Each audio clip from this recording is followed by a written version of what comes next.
கண்ணீர் பெருக்குகிறார்கள். ஆனால் சாமி சொன்னார், என்னை தில்லைக்கு வர சொல்லிட்டார், நான் தில்லைக்கு செல்ல வேண்டும்.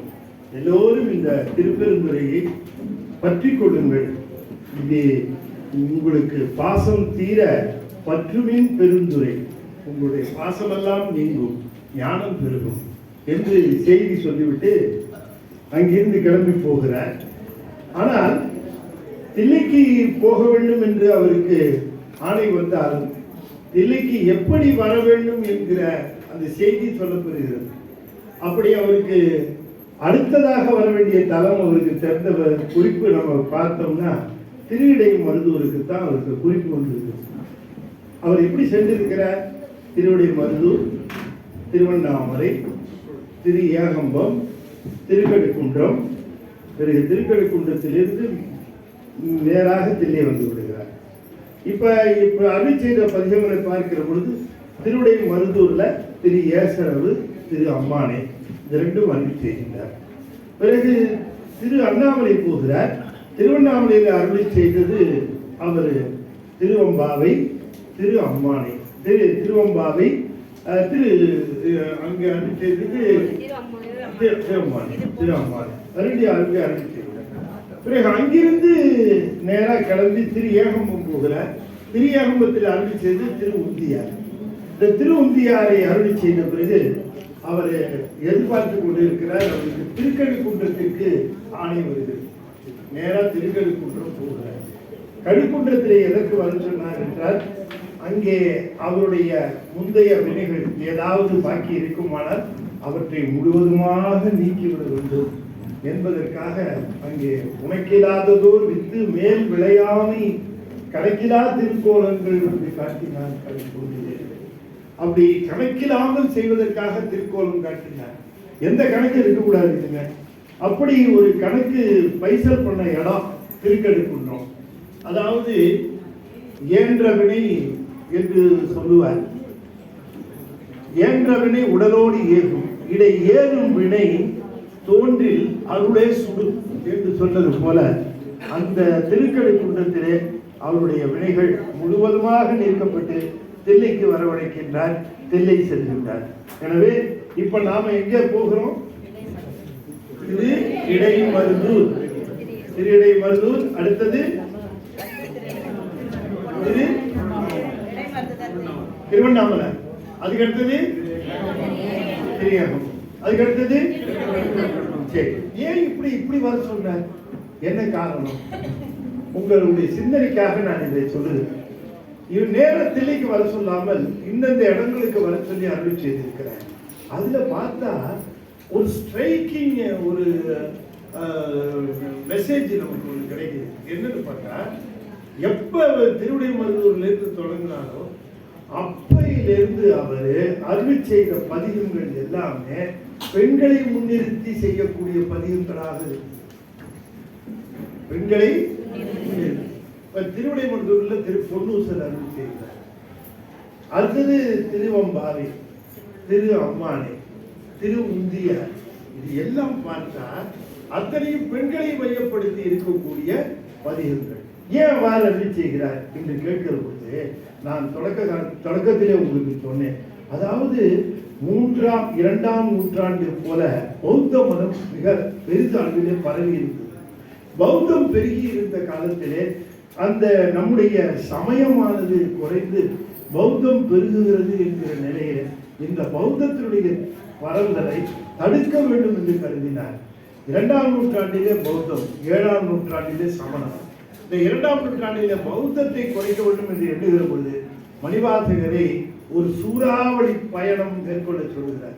பெருமான் எங்கெங்கெல்லாம் போகிறாரோ அங்கே இருக்கிற மக்களை எல்லாம் கூட்டி எனக்கு திருப்பெருந்துறையிலே சிவபெருமானே வந்தார், அருள் செய்தார். சைவ நெறியே சிவநெறியே சிறந்த நெறி, அந்த நெறியிலே நில்லுங்கள், நீர் பூசுங்கள், கண்டிகை அணியுங்கள், அஞ்செழுத்து ஓதுங்கள் என்கிற செய்திகளை சொல்லுகிறார். அதுவும் இல்லாமல் சமயத்தை பரப்புவதற்கு பெண்கள் தான் ஏற்றவர்கள் என்கிற கருத்தினாலே பெண்களை முன்னிலைப்படுத்தி அவர்களை கொண்டு சமுதாயத்தை புரட்சி செய்ய வேண்டும் என்று கருதுகிறார். குறிப்பாக திருவண்ணாமலையில அருள் செய்த திருவம்பாவையை நீங்க பாருங்க. திருவம்பாவையில என்ன செய்தி சொல்லியிருக்காரு? தன்னை பத்தி ஏதாவது பேசியிருக்காரா? தன்னுடைய செய்திகள் ஏதாவது சொல்லியிருக்காரா? தனக்கு வந்தார் சாமி ஒன்றும் இல்லை. அது என்ன சொல்லியிருக்காரு? பெண்கள் எல்லோரும் சிவபெருமானிடம் வேண்டுதல் வைக்க வேண்டும். என்ன என்று கேட்டால், எனக்கு கணவனாக வருகின்றவன் ஒரு சிவனடியாராக இருக்க வேண்டும். ஏனென்று சொன்னால், கணவனுக்கு செய்கிற தொண்டு ஒரு சிவனடியாருக்கு செய்கிற தொண்டாக இருக்குமானால் இந்த சைவம் வளரும், சைவ பரம்பரை வளரும், சைவ சந்ததி வளரும். எனவே எங்களுக்கு கணவனாக சிவபெருமான் அடியார்களே வர வேண்டும் என்கிற கோரிக்கையை வைப்பது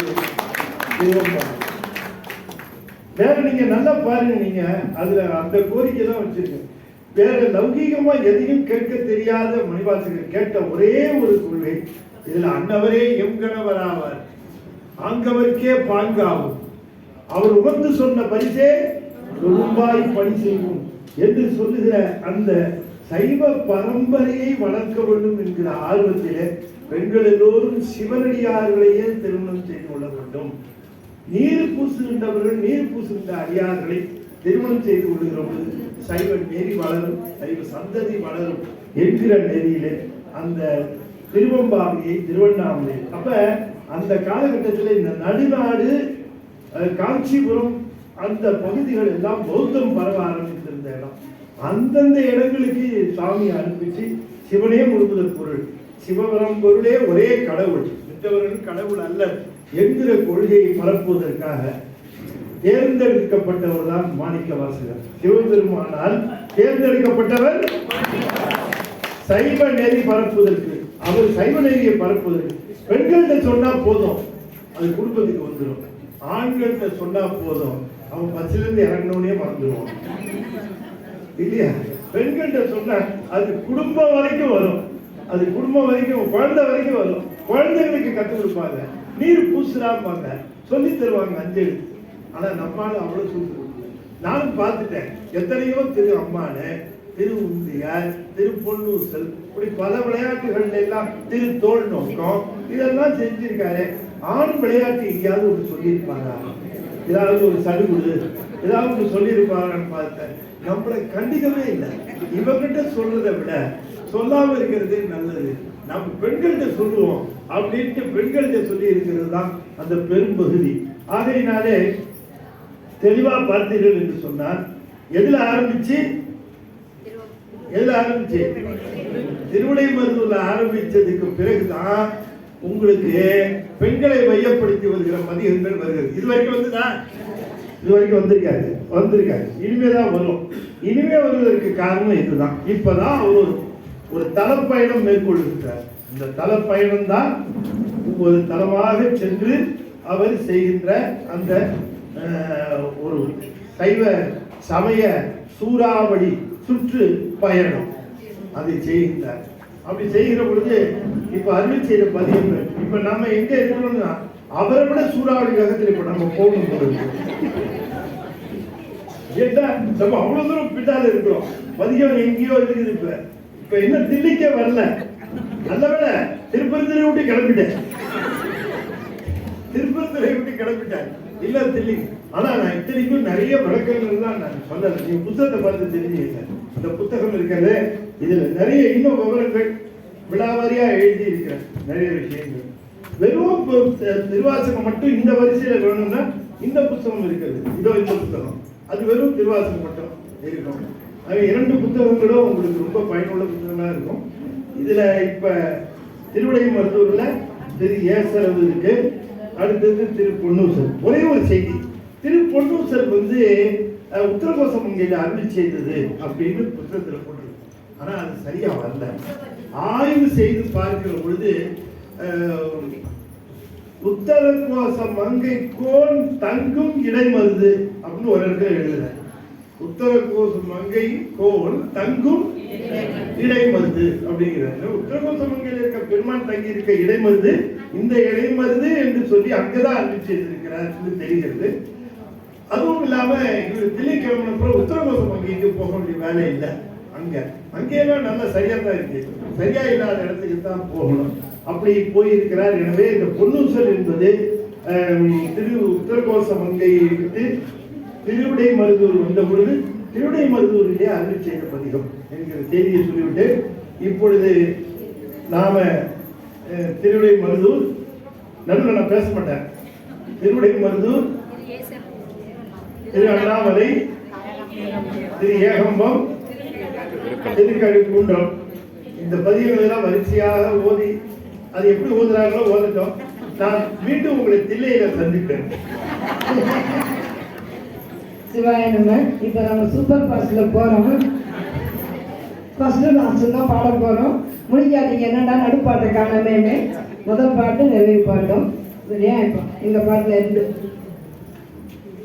இருப்பு தரும் மனத்தேனை இசையெந்தொழுக்கே கல்பு தரு சுவை எனக்கு காட்டினை உன் கலதினைகள் உணவு சடை உடையானை நரிகளெல்லாம் பெருமுகிலை ஆகியவாறு அன்றே உன் பேரருளே தவம் செய்தேன் சிவாய நம என பெற்றேன் தேனாயின் அமுதமுமாய் திட்டிக்கும் சிவபெருமான் நானே வந்தனருள்ளம் பூந்தடியே அருள் செய்தான் உணாரும் உயிர் வாழ்க்கை ஒரு தந்தை பெருதிடவே உணாரும் உயிர் வாழ்க்கை